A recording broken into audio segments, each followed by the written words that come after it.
Great. Okay, there you go. All right. So, good morning. Hopefully, you're all on the path to enjoying a great weekend. My name is Norman Beer. For those of you that I don't know, I am the director of a project called the Open Learning Initiative at Carnegie Mellon, part of a larger set of efforts that we talk about as the Simon Initiative. We have been a long-term collaborator with the SUNY system. We've worked together, particularly through SUNY OER services around courseware use projects, professional development opportunities, courseware development, and research. And so, the emphasis of the talk today is to highlight three specific opportunities for collaboration around some OLI courseware, OLI projects, and OLI research. I'm joined today by Dr. Abigail Stein. Abby is a postdoc who is working with us on two of these projects. And though she's not able to join us, it looks like Tanvi Domadia may be joining us late. Tanvi is a learning engineer and serves as project manager for some of our efforts. So what I'm going to do is first give you a very quick overview of the Open Learning Initiative and of our new Taurus platform, just to orient for those of you that may not have heard about these. Then dive in and we're going to highlight the specific initiatives in question. One of these is the Real Chemistry Project. It's an effort around Gen Chem 1 and Gen Chem 2 courseware. The second, Data Science for Educators, DS for EDU, is an IES-funded methods training institute. And finally, CCSS, which we'll probably spend a little more time on. This is an NSF-funded grant that's really providing support for data-driven customization and training for faculty around STEM courseware in two-year spaces. So let's lead off this question. What is the Open Learning Initiative, the OLI? OLI is a now 21-year research and production project that sits at CMU. We got our start in building learning science-informed adaptive courseware that is intended to both provide the best learning experience that we can manage, where best is demonstrably enacting learning for students and providing tools for faculty, while also providing a larger workspace for ongoing learning science research.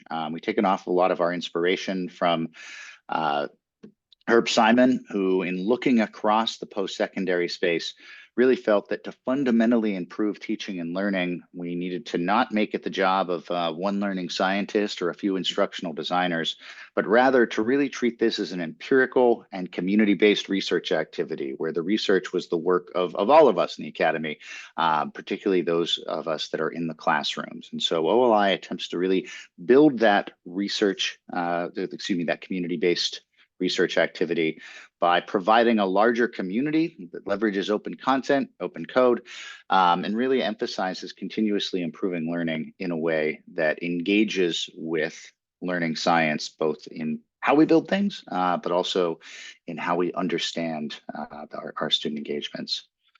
We're served in this work by Taurus, which you'll hear me mention a few times today. One of the joys of being a 21-year-old research and production project is that you sometimes end up with 16-year-old software. And any of you that have dealt with 16-year-old software know that that was sarcasm. It's of course not a joy. And so we have been moving from what we optimistically refer to as our legacy delivery environment to the new Taurus platform. So Taurus has been built out in the open as a fully open source project on the MIT license, and we've attempted to capture much of the success of OLI historically, some of the things we do well, while also really trying to address a number of the issues that that we've learned from over the years. And some of that is that we want to bring together the publication and delivery environment with the authoring environment and the improvement in research engine. And so Taurus is built out to support a much broader population of faculty in building these kinds of adaptive courses and in improving them, but in also learning how to leverage data on the back end. So in this way, we think about Taurus as enacting a learning engineering process. Really trying to drive a virtuous and iterative cycle that is going to keep making the courses better for our students and faculty while also providing that ongoing research. We've been really fortunate to attract a broader community to the Taurus effort, and that was really part of our intent in launching it, that when you look across the adaptive courseware marketplace, what you see are a whole host of proprietary learning solutions, many of which have ended up either being shelved or going bankrupt. And when that happens, we end up with institutions and individual faculty that have enormous investments in courseware and content that just disappear. And we felt that it was pretty important to launch Taurus under an open license to protect against that, we want to ensure that independent of where OLI or CMU head in the future, that the platform's out there. We've had great success in partnering with SUNY on this work. We've had some deep investments from Arizona State University. We've attracted some attention from the Gates Foundation. And so, there was a little bit of a gamble there in saying, is an open platform for open content place that we should be focusing? And I think it's a gamble that's paid off. Talk about one of the first projects and one of the first opportunities to collaborate, and that is the Real STEM courseware project, one of the largest first efforts to launch on the new Taurus platform. This arises from the Gates Foundation's desire to take what has been, a decade and a half of investment into adaptive courseware and ask, what's the current state of the art? What's the current state of the market? How can we build the best exemplar courseware in ways that will improve learning outcomes, specifically for Black, Latinx, Indigenous students and students experiencing poverty? This had been put out by the foundation as a larger call. There had been one funding effort that was awarded to Lumen Learning, which some of you may hear about in statistics. We partnered with the Education Through Exploration Center at Arizona State University and were awarded a grant to build out an equity-centered chemistry project. And so this is Gen Chem 1, Gen Chem 2, really with this emphasis that where we think we can push the needle on improving learning is to ensure that these materials are going to be relevant for students, that they're built with a real sense of lived experience and connection to that lived experience, in a way that's going to drive more equitable outcomes. And we know from lots and lots of research that the more active we can make these learning experiences, the better we are. So though this is a chemistry-focused effort, I think I got my slide swapped. Should have been leading with this one. So our goal is to transform STEM education, but we are specifically doing this in the context of chemistry. We hope that this is successful. The same model that I'm talking about is going to be used and useful for other STEM courses. And we're already looking at what would a real biology or a real chemistry look like. What I want to do is share a quick video. And what I realized is that I forgot to check the box that would share my sound. So let me give you a quick preview of chemistry now that I have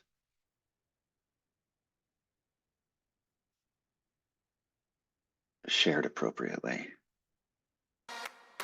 Great science courseware should feel easy. Not because science is simple, but because great courseware is inspiring.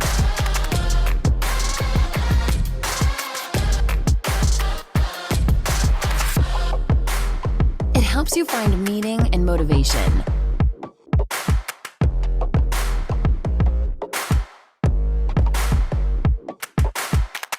By taking you on a journey from the abstract to the real world. Great science courseware supports you when you're struggling. It guides you when you're lost. It connects you with others who can help. Your professor. Your friends. Fellow students. Even AI.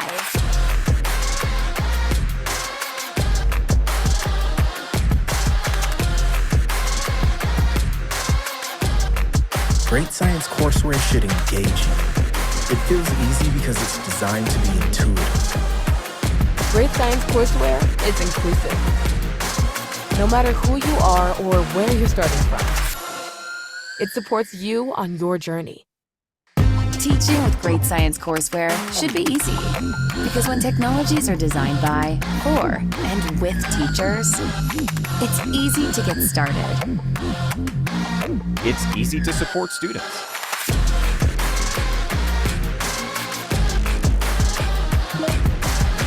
Easy to grade.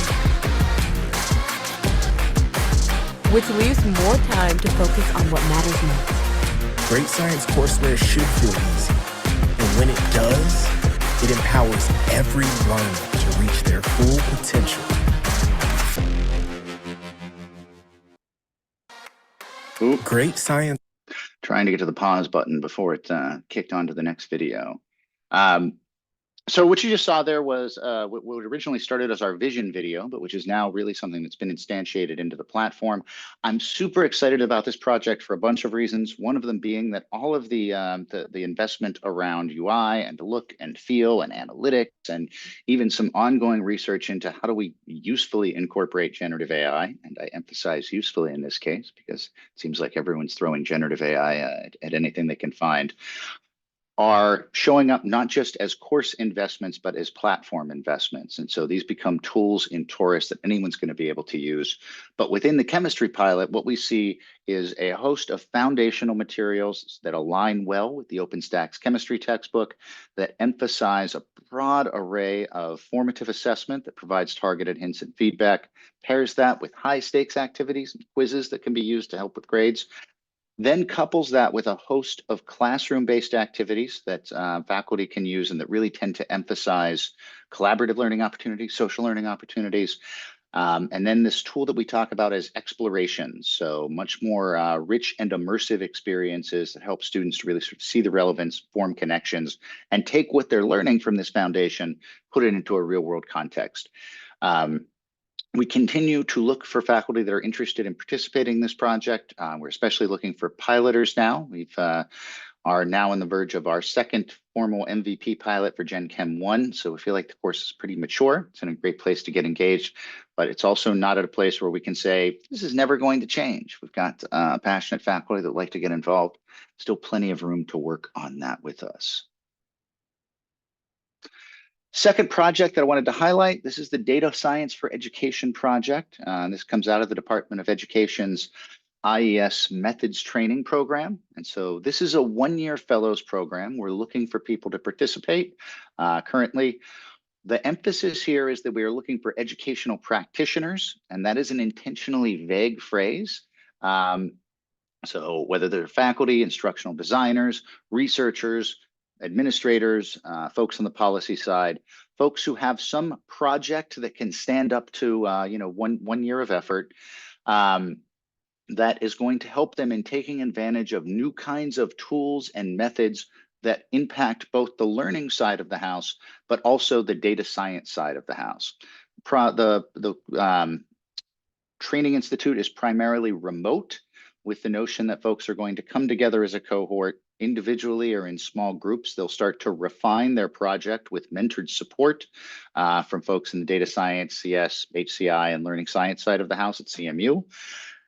We have courseware modules available that will help bring them up to speed. So for folks with a deep learning background, we might have some preliminary data science modules. For folks with a deeper data science, these may be learning science modules. So we want to start off by providing them with those foundational skills. Really, again, with that focus on an interrelated series of methods and tools. So we have a host of methods for building learning experiences that provide effective data to be used with these new methods, tools that can help you build these. Taurus is one of those.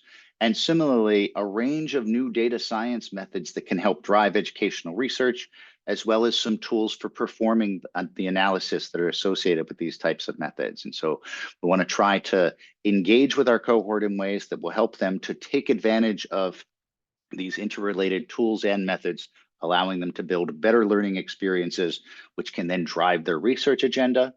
We really want to launch that project formally at the 1-week summer school program. And then over the remainder of the year, they'll be working individually or sometimes as teams to complete that project.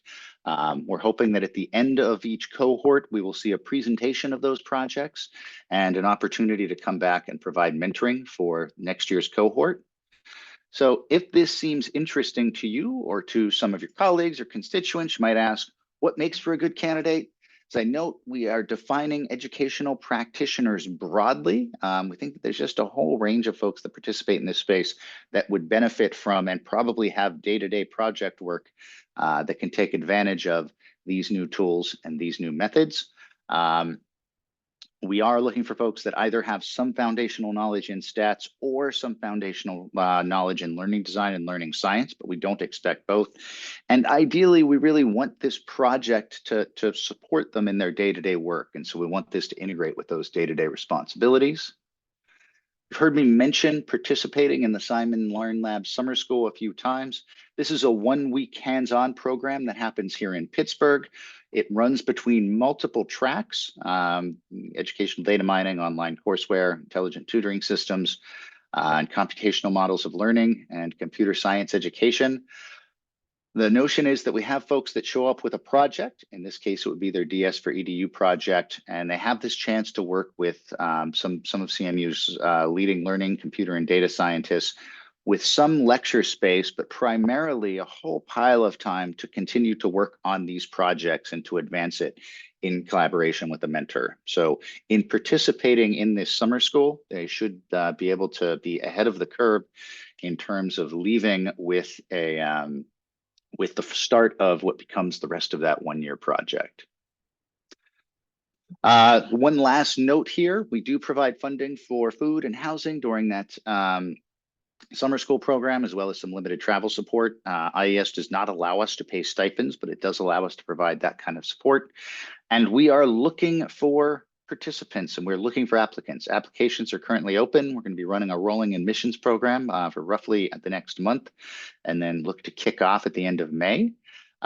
If you are interested, or as importantly, if you think of any potential colleagues that may be interested, I've just put a link to the project homepage in chat. You can also follow the QR code that's on the screen. And that is my ask at this point. I hope that if you think this is interesting, you'll investigate further amongst yourselves. But similarly, if you can think about any colleagues or students or administrators or anyone else that you work with that may be interested, please share out this information. SUNY is a key recruiting partner for us. We're really looking to have active participation from SUNY colleagues. And it looks like Tanvi has joined us. Hey, Tanvi. I want to turn things over to you to talk about community engaged courseware for STEM success. Hi, everyone. Sorry, I was in the wrong Zoom room, but I think thanks, Norm.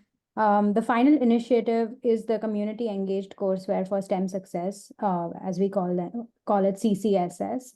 And this project draws on the efforts of previously grant funded efforts that we had in California, and expands the use of OLI courseware through data-driven customizations within these courses in the SUNY and Maryland school systems. The project has implementation partners at Nassau Community College, Hartford Community College, SUNY OER Services, and the Maryland Open Source Textbook Initiative that helps disseminate these efforts and broadly throughout their respective communities within two-year institutions through existing grant and outreach programs. Next slide. Some of our project goals include scaling the use of the OLI courseware, majorly STEM courseware, by at least up to 38 faculty within the SUNY and Maryland community colleges over a span of 3 years. We also want to support instructors to use the data-driven and analytics tools within OLI and within the larger Simon ecosystem to fuel data-driven improvements within their existing courses.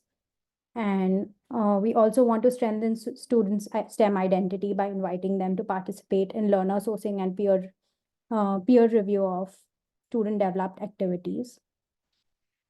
And we also want to develop a series of policy recommendations by reviewing Maryland and New York's institutional and state policies, which will in turn be used to learn and drive efforts within local implementations. Here are some examples of the learner sourcing activities that we plan to include within the courses. And these are just 2 examples, but we have a suite of around 21 to, I think, 30 different types of learner sourcing activities developed. This activity that you see here is where we present 2 problems to students that they might have previously encountered within the course.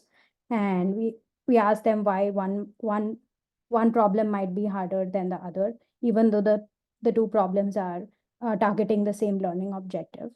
And this enables the students to think deeply about the problems and also reason a little bit about what might be some challenges they encounter when solving those problems. This also gives us more data about why students are facing difficulties within the problems that we see students are not doing well in. Next slide. Another type of problem is where students look at a particular piece of text or a video within a course, and then they are presented with a question where they can create a multiple choice question based on what they have encountered in the video or within the text that they have seen. This enables the students to process the video or the text on a deeper level. This also gives students to watch the video, incentives for students to watch the video, and helps them check their understanding of the question or answers that they are creating. It also allows us to curate new student-generated questions that can potentially be feedbacked within the course. Next slide. So within this project, we have 2 levels of participations for faculty, and they can choose to participate in either of these two tracks. The first one is adopt and evaluate, and that one allows instructors to adopt at least one of the OLI courseware and provide data as to what they thought of the courseware and what are some improvements that they might foresee. And it also allows supporting of data access for research purposes. For this track, we foresee instructors to have approximately 20 hours of work time outside of class per semester. For the second track, which is more fine-grained, which adopt and customize, and in this track, instructors can work either individually or in teams to adopt and customize an OLI courseware for at least 2 semesters during the 2024 to 2025 academic year. For one semester, we can have instructors just use the courseware as is, but then during this semester, instructors can hypothesize on improvements that they might want to make within the course, and also engage in those improvements and allow us to collect data during that first semester so that we can look at how those improvements are impacting student learning in the second semester. This effort we approximate at least 100 hours of student instructor work outside of classroom per semester. We also have we allow instructors to choose between the 2 tracks and offer a flexible option where instructors can first select the use and evaluate track, and if they want to later decide to improve the course, then they can switch to the use and improve category. This option is available so that participants can analyze the data from one semester of implementation and decide whether they would like to improve. And as a benefit of participations, grantee teams will be invited to attend CMU's Learn Lab Summer School, which is a week-long professional development program that Norm just spoke about in the previous slide. The registration fees will be waived for the grantees for Learn Lab Summer Schools, and most meals will be included. Grant funds may be used to support reasonable travel and accommodation for participation in Learn Lab Summer School. Next slide. Here's an overview of some of the OLI courses that participants can use and customize within their classes. We have a suite of computer science courses from introductory programming, PC hardware, PC software, media programming, logic proofs, and responsible computing. We also have life science courses, which include our anatomy and physiology courses, biochemistry, introduction to biology courses. We have our physical sciences courses, which include the Gen Chem courses and the real chemistry courses that Norm just presented. The engineering statics course, the physics 1 and 2 courses, which are still under development. The technology and design courses, which include STEM readiness, STEM foundations, public policy analysis for engineers, and a suite of NSC courses, environmental technology, mechatronics technology, electric vehicle technology, and visual design. We also have a bunch of mathematical courses that can be used, right from probability to probability and statistics, statistical reasoning, logic and proofs, and concepts of statistics. And I think that's about it. Thanks, everyone. Any questions in the last 2 minutes that we have?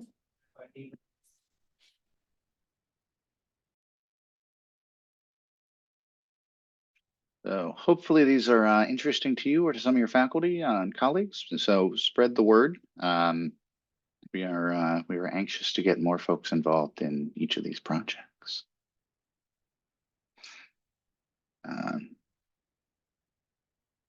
As we look beyond the bounds of this short session, if you need to get some additional info, we are receiving ongoing support from SUNY OER services. And so Tony DeFranco is aware of and able to provide some more information or connect you directly with us as appropriate.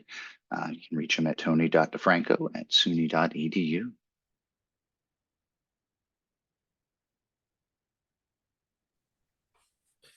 Thanks so much. I enjoy hearing what you all are up to all the time. This was amazing. Thanks so much. Yeah, this is great. Hope to take it back to my institution and interest some folks. Fantastic. That's we're always looking for more folks to engage. So glad that it was interesting. Oh yeah.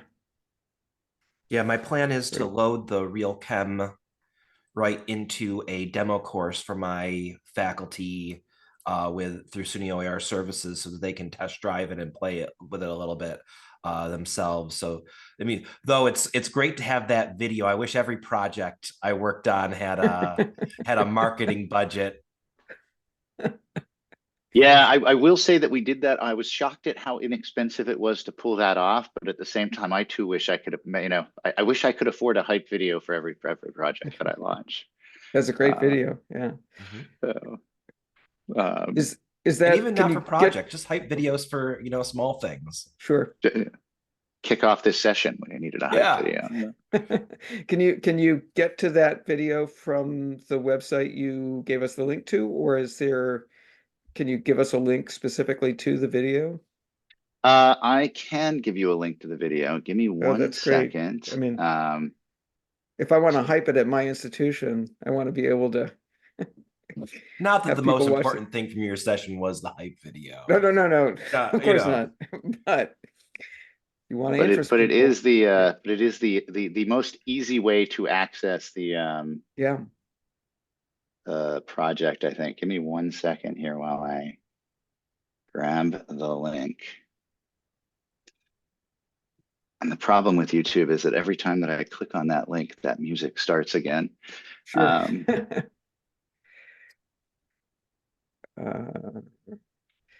Let's see. And there's also some more information at realchem.org URL, which we've only sort of stood up in the past 2 weeks. And it's new enough that I keep forget to share it. Thanks so much for spending the past half hour with us. And we hope you've got questions. We hope your faculty are excited. We hope to hear more. Thanks for giving us this time on your Friday. Yeah. Thank you so much. Thank you. Next session starts at 1. So this is our lunch break.